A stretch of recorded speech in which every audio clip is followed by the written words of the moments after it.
All right. So next up, let's talk about the midfielders and forwards. Players called up to represent the Super Eagles in these two AFCON qualification matchups. Benin Republic and Rwanda will be the opponents. We play Benin Republic tomorrow, by the way. And first on the list, we start with the midfielders. Alex Iwobi of Fulham in the EPL. Alex Iwobi has been in the star lineup for Fulham consistently this season. Just had an assist in their last match before this international break. So as a man coming into the team on form with the Super Eagles, he has started all but one match in these AFCON qualifiers. That was the match against Rwanda. Still don't know why he didn't start in that one right there. But the last match we played, that was against Libya and Uyo. He had a number of opportunities, missed some pretty good chances, and I'm thinking he's gonna try to make right that situation next time out. And expect Alex Iwobi to come out swinging in this one right here. I wouldn't be surprised if he gets on the score sheet trying to make amends for his last outing. Even though he didn't play bad, it was just that he missed some pretty good chances. And next up, we got Frank the Tank Onyeka of Augsburg in the Bundesliga, currently on loan from Brentford in the EPL. And Frank the Tank Onyeka moved from Brentford to the Bundesliga for playing time, and that's what he's been getting consistently at Augsburg.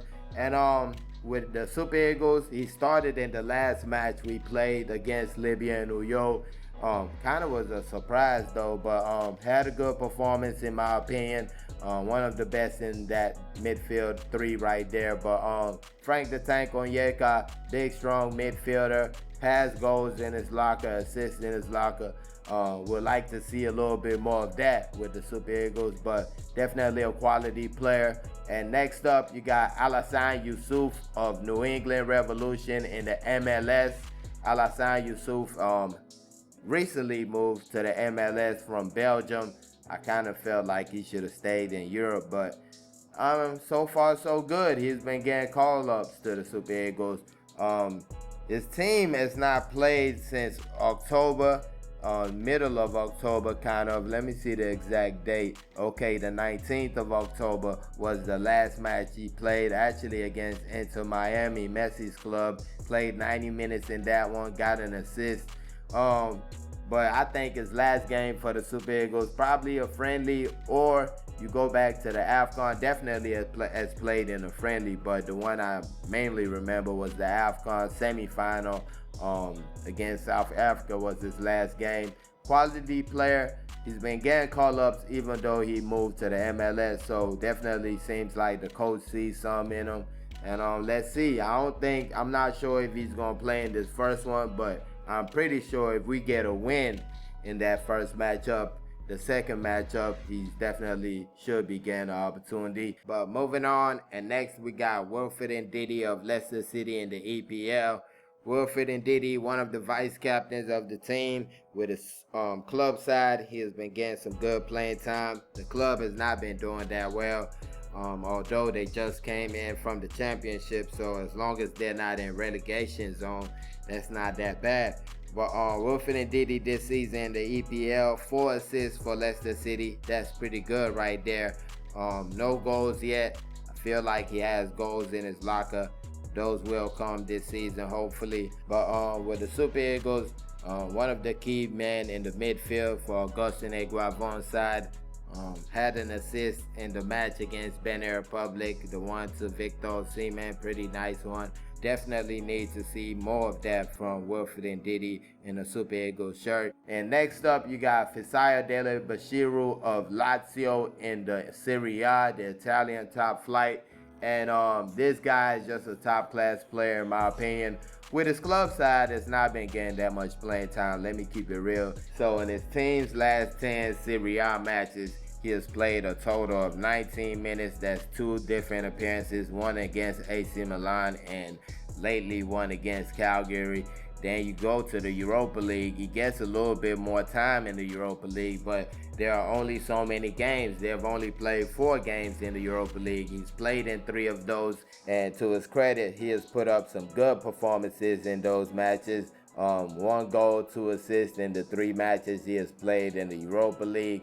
But in total, he has made 7 appearances this season, 1 goal, 2 assists altogether. But I feel like this is one of those situations right here where a player, if you look at his numbers at club level, you're like, this player is not deserving to be in the Super Eagles. But if you just go back to our last match, you definitely know that's a crazy statement. This guy definitely deserves to be on the Super Eagles, and he proves it every time he steps on the pitch to represent us. Next up, last but not least of the midfielders, we got Raphael Onyedika of Club Brugge in Belgium's top flight. Raphael Onyedika, defensive midfielder for club and country. With the country, probably you could say the first midfielder off the bench. In the past few matches, that's the role right there for Raphael Onyedika. Comes in, brings some life to the team, and a quality player in my opinion. Lately has had issues with red cards, picked up one in the league and picked up one in the Champions League. And when you look at the numbers, I was talking in a previous video kind of cautioning Raphael Onyedika on red cards, and you look at the numbers, he has not had a yellow card all season. That's crazy right there for a player playing in the position he does. Not a yellow card all season, not in the Champions League or his league. I don't know if that stat is wrong, but normally don't see wrong stats from transfermarket.com. But either way it goes, he's a quality player, a player that I believe will be playing in one of the top leagues next season. That's how much quality he has right there. Definitely a player that maybe in the near future I see him knocking on the door for a starting lineup spot, Raphael Onyedika. And especially in this second match that we're playing, hopefully we get the result in the first one, and the second one is a free-for-all. We've already qualified. I'm expecting he should start in that match right there. Could even start in the first one. And moving on, we go to the forwards, and we start with the best player in the continent, Ademola Lookman of Atalanta in the Serie A. Man on fire lately. A man that I tipped to win the CAF Player of the Year award, to keep the award in Nigeria. Has just been looking unstoppable in Italy, even in the Champions League. The man is on another level. You can see it. It's like he is floating right now. He's just on another level than everybody else, Ademola Lookman. And we're looking forward to seeing him with the Super Eagles this time around. Has been having issues with his goals being canceled. Last match had that goal being canceled. The pass from Samuel Chukwueze, takes it around, puts it in the net. But in all fairness, the whistle went off before he put the ball in the net. You go to the match against Rwanda, scored a beautiful header in that match, but it was taken off by the referee for what I don't know till today. And moving on, we got Samuel Chukwueze of AC Milan in the Serie A. Samuel Chukwueze still kind of struggling with his team in the Serie A. AC Milan still struggling to get in that starting lineup. Has been getting closer and closer. Scored a goal not too long ago, Samuel Chukwueze. I feel he is good enough. I just feel the coach has not found the right fit. And sometimes when you have so much talent, because they got Samuel Chukwueze and Noah Okafor coming off the bench. You already got Pulisic in the game. You already got my man, what's his name, from Portugal. I apologize, Rafael Leao. You already got him in the game. Morata. You got Tammy Abraham. You got so many attackers, and that could be an issue for a coach. How do you manage to get all these players in the game and get them to do what you need them to do? That could be an issue, and we have that same issue with the Super Eagles. We got so many good attackers, and it kind of might just give the coach a brain freeze. Like, what do I do with all these players? Do I play this guy? Do I play that guy?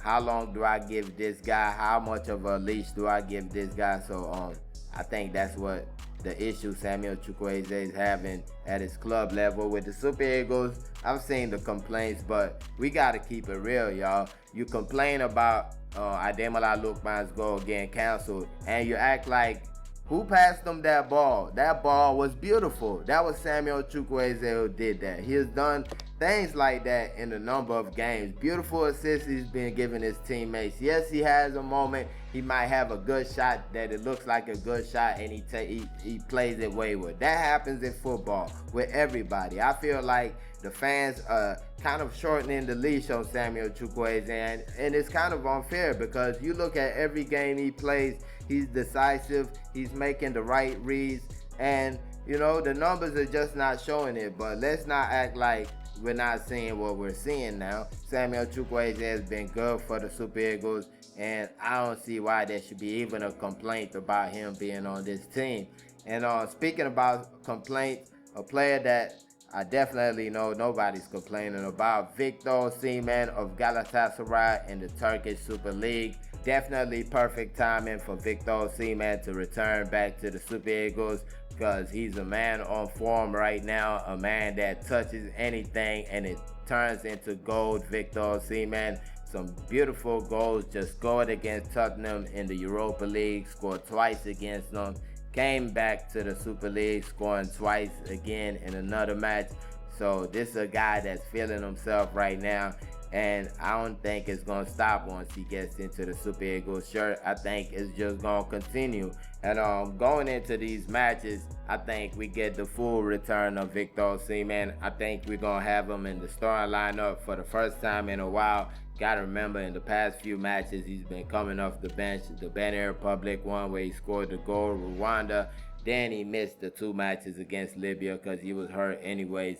Now we get Victor Osimhen coming in full fitness, and it's going to be a beautiful sight right there. Now, next up, we're going to talk about Moses Simon. Moses Simon of Nantes in the French top flight. And Moses Simon, another guy that's on fire, won the Nantes Player of the Month to start the league season, and he's been continuing from where he left off right there. Lately scored a goal, created an assist in their last matchup. So this is a guy that's looking good. He started the last match for the Super Eagles, and I'll continue telling y'all this. Moses Simon under Augustin Eguavon is a different prospect. It's not the same guy. It is not the same guy. I keep telling y'all this. So we're going to keep saying that as Moses Simon returns into camp. But next up, we're going to talk about senior man Kelechi Iheanacho, forward for Sevilla in the Spanish top flight, the La Liga. Kelechi Iheanacho moved from Leicester City at the end of last season and now in the Spanish top flight. So far, so good. Not so good for Sevilla. They've definitely not been doing that well in the La Liga. And with Kelechi Iheanacho, no goals, no assists yet in the La Liga, but he has been finding his way into the team. You even look in the last match he played on the left wing, and that's just a sign of a coach that feels like, look, I got to find a way to get this guy in the lineup. That's what it looked like to me. Kelechi Iheanacho, for me, I don't see a problem with the selection to the Super Eagles. I feel like people are being short-minded, when they're not short-sighted, but short-minded. You're only thinking about 2 hours ago. You don't even think about what happened last year, 2 years ago. You're not even thinking about that right there. Because Kelechi Iheanacho, before his injury at Leicester City, he was looking real good with the Super Eagles. He was scoring goals for fun. He was coming off the bench, saved us in that Saudi Arabia friendly, coming off the bench, hitting a screamer. Kelechi Iheanacho was on the run for the Super Eagles, saving us after we let go a 2-goal lead. That was Kelechi Iheanacho. Even in the AFCON, the goal that got us in the final match of the competition was Kelechi Iheanacho from the penalty spot. So the way people are talking about Kelechi Iheanacho like this a guy that shouldn't even be near the Super Eagles shirt, that's crazy to me. That's crazy. I just don't understand that. That's wild, in my opinion. Moving on. Next up, you got Victor Boniface of Bayer Leverkusen in the Bundesliga. Victor Boniface hit the ground running this season, has been scoring goals.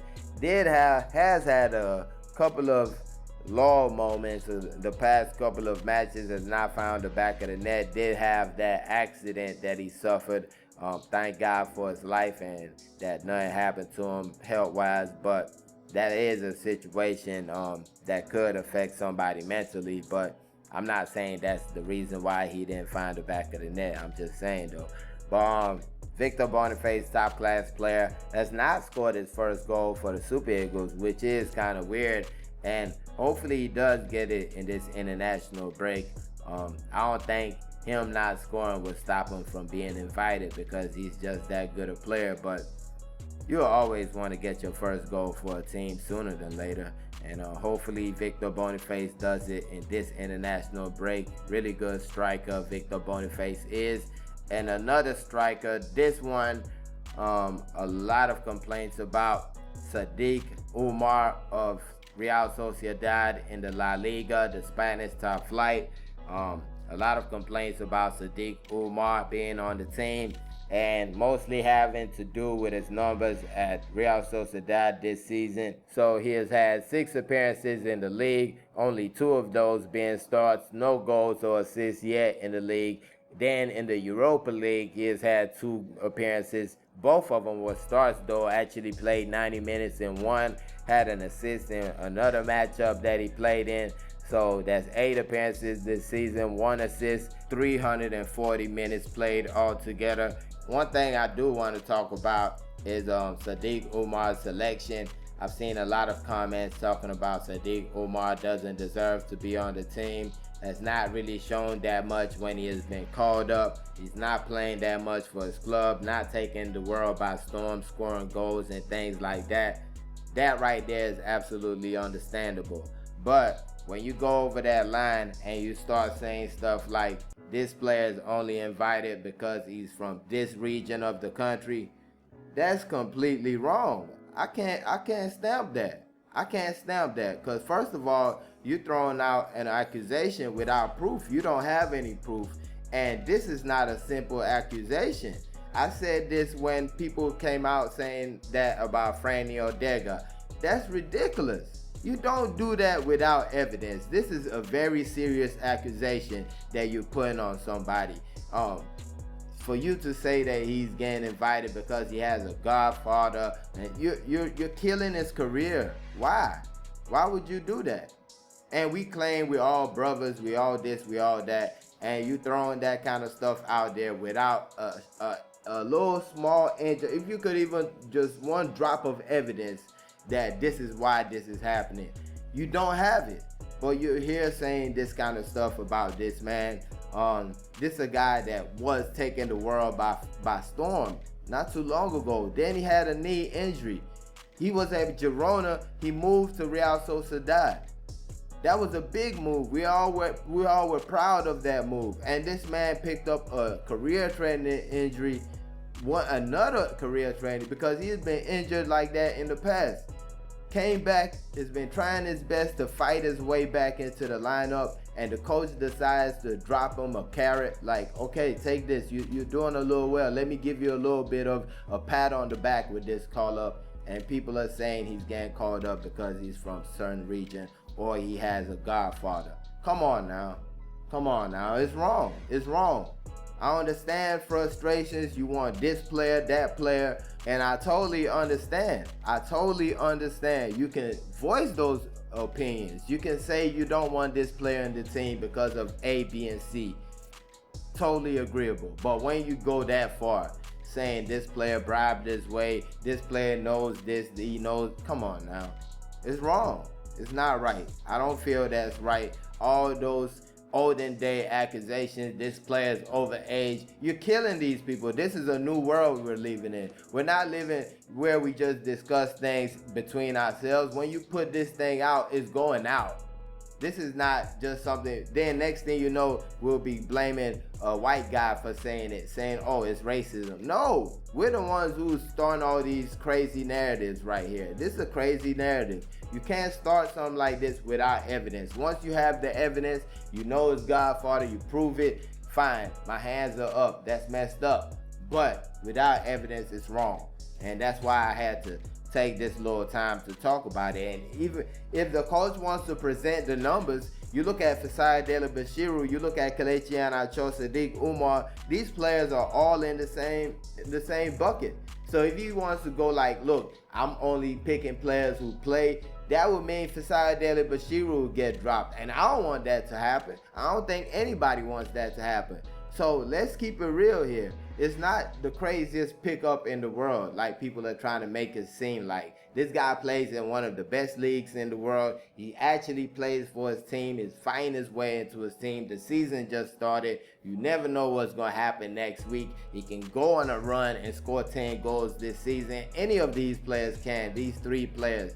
It takes maybe an injury, a player falling out with a coach. Next thing you're the man. Next thing you're putting in goals. And next thing everybody that was against you is now your friend. That's how life works. It's exactly how life works.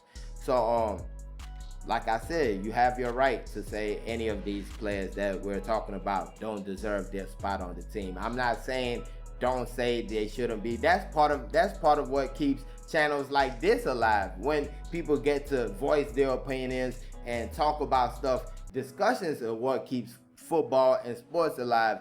As much as what happens on the pitch, what we talk about keeps the game alive. Yes, we agree that, but let's act like brothers now. Let's act like brothers. Let's act like brothers and sisters. Let's not do things that shouldn't be done. We know what's right and what's wrong. We know what shouldn't be said in public settings. Let's keep it real and let's talk football. Let's talk about the game. But these are the midfielders and forwards selected to play Benin Republic, Rwanda. We take on Benin Republic tomorrow. Definitely gonna be doing a video about that in a few minutes from now. But let me know your thoughts on these players. Put them in the comment section. Like this video, share, subscribe to the channel. That's real cool right there. Thanks for watching. Peace.